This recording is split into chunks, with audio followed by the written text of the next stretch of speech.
How can we see being a virgin as of value and worth something when there is secondary virginity?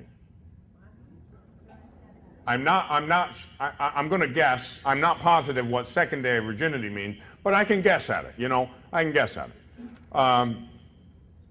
Virginity is of great value. Now, first of all, we'll talk about physical virginity. Is it of value? Yes.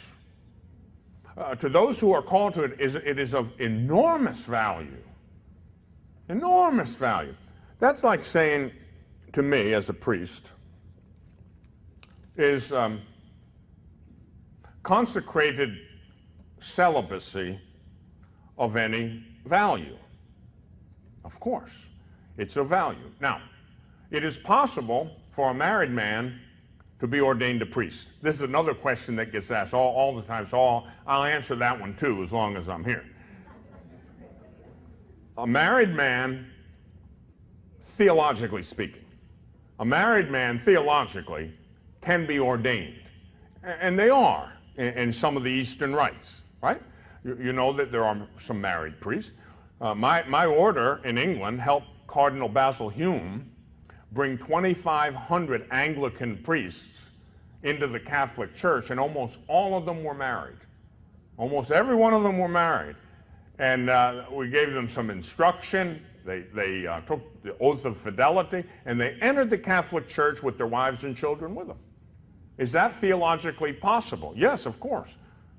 Peter had a mother-in-law. Peter had a mother-in-law, St. Peter, the first pope.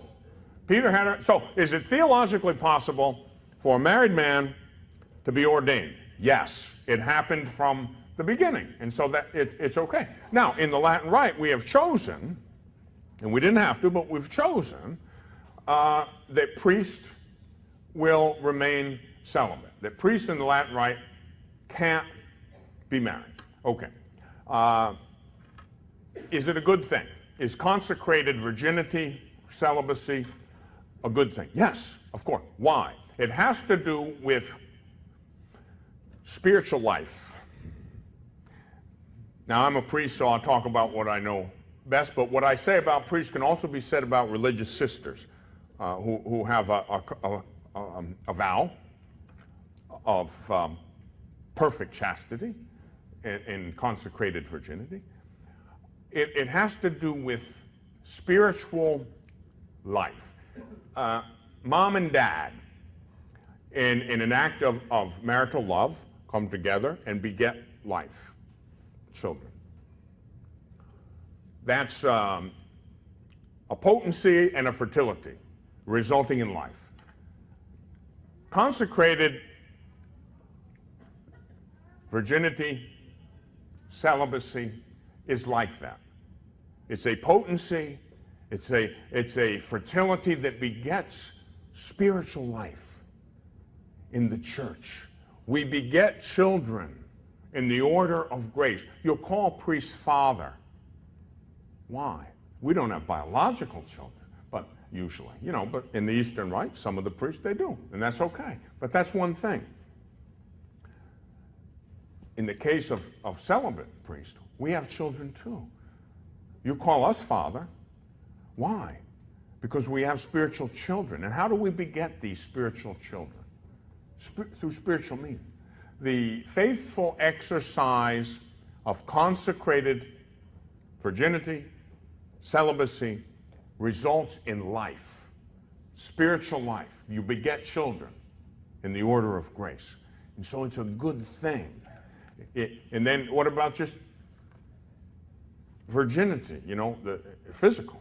Yes, it's a good thing. Most people are not called to that. The vast majority of people are called to the married state in life. So it must be very important if God calls most people to the married state. But some people, my Aunt Mary was a single layperson. She spent 65 years taking care of our parish. She was the only one in the family that never married. She taught piano. She was the leader of the choir, the soloist. She was the housekeeper of the rectory. chief catechist, you name it, Aunt Mary did it. She never married. She wasn't a consecrated virgin, but she lived that life of virginity as a single lay woman, and God smiled on that, I'm sure. I'm sure he blessed her. She lived to be 95, and she was allowed to spend her whole life taking care of the church. You know, oh, she cleaned the toilets, scrubbed the floor, sang the solos, played the organ, taught the children catechism, cooked the food for the priests. That's a blessing. So it's a good